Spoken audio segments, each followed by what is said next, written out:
Hey everybody, now in this video we're going to rekey a master lock rekeyable padlock.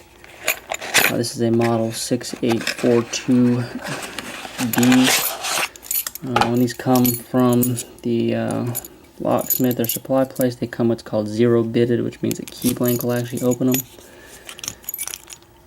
And then to rekey these, it's got a removable core, and there's actually a screw in there. Sometimes they're Phillips screwdrivers. This one happens to be a 7/64 Allen screw. Some of them are smaller, some of them are Phillips. And you just basically remove that screw. You dump it out, and then the whole core actually comes out.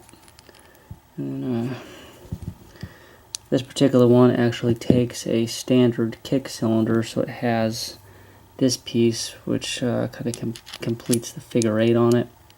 You can actually put just a regular key and knob cylinder or deadbolt cylinder in this, and this is your actuator right here. And to rekey it, of course, you've got to have a pin kit and everything. And these things come new. They grease them up pretty good, so this thing has grease all over it. So basically, there's a little C-clip. Get the camera back here. So there's a little C-clip on it that you can get off. And you can do this with a flathead if you don't have a special tool. Okay, so that pops off. And then from here, what you're going to do is take the key blank that it came with, or the working key if you have one, and you're going to turn it, and you don't want to turn it all the way to here because you see that little gap right there.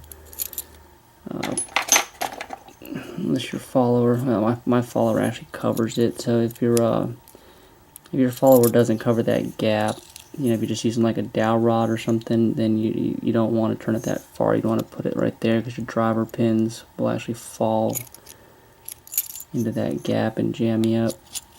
Basically just going to push it out, leaving the driver pins in the Bible here.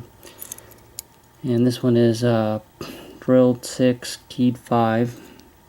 And I'm just going to dump these out. These are all, I don't know what size these are. These are smaller than a master lock number 1 pin. I mean, sorry, this is a quickset core. It's a quickset number 1 pin is 0.171 inches, and these are smaller than that. It's like 0.165 probably, if I had to guess. And then you're going to take your key that you want to key it to, and you have to, of course, measure the cuts, which I've done already, and got my pins out. And these are stock quickset pins, so they're rounded on both sides. If you have like a aftermarket pinning kit, then they'll be pointed on one side, and that pointed side would go down. Okay, so you want to make sure that they all sit flush.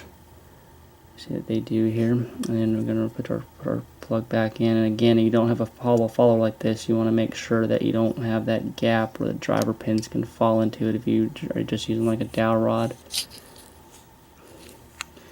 And insert that back in, test the key, make sure it works. And this is a very important part. When you pull the key out, that clip is not on. If you start pulling the key out, the whole thing will come out and it'll have springs and pins flying everywhere.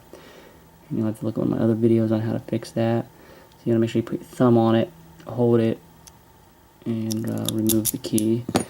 And then you basically gonna backwards reassemble it. So our clip would go back on first. And make sure that's all the way on. And it should fit into our housing here.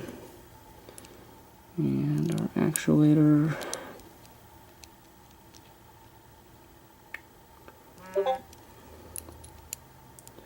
Just wish I'd paid more attention when this piece fell out.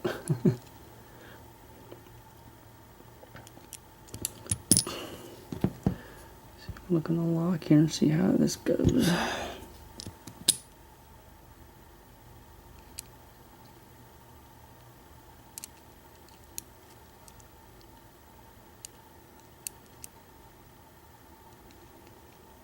Okay, it's gonna just fit right in there.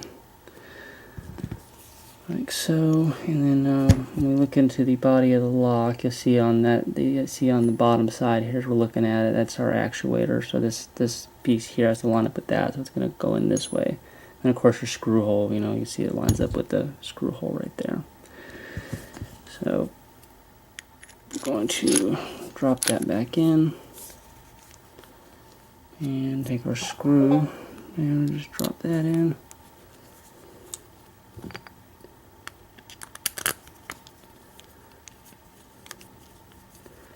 And you tighten it down, and these will break, so you don't want to crank them down. Just kind of hand tight. You don't want to force it because they'll snap off. And then a very critical step before you lock it back, test your key and make sure that the key does turn. Because if you lock it and the key doesn't turn, then you're getting into having to pick the lock or drill it out to get the lock open. You don't want to do that. So your key does turn, so it works. Lock it back, and we now have a rekeyed padlock. So that's how you rekey a lot of rekeyable padlocks. It's going to be something real similar to that. And that's all for now.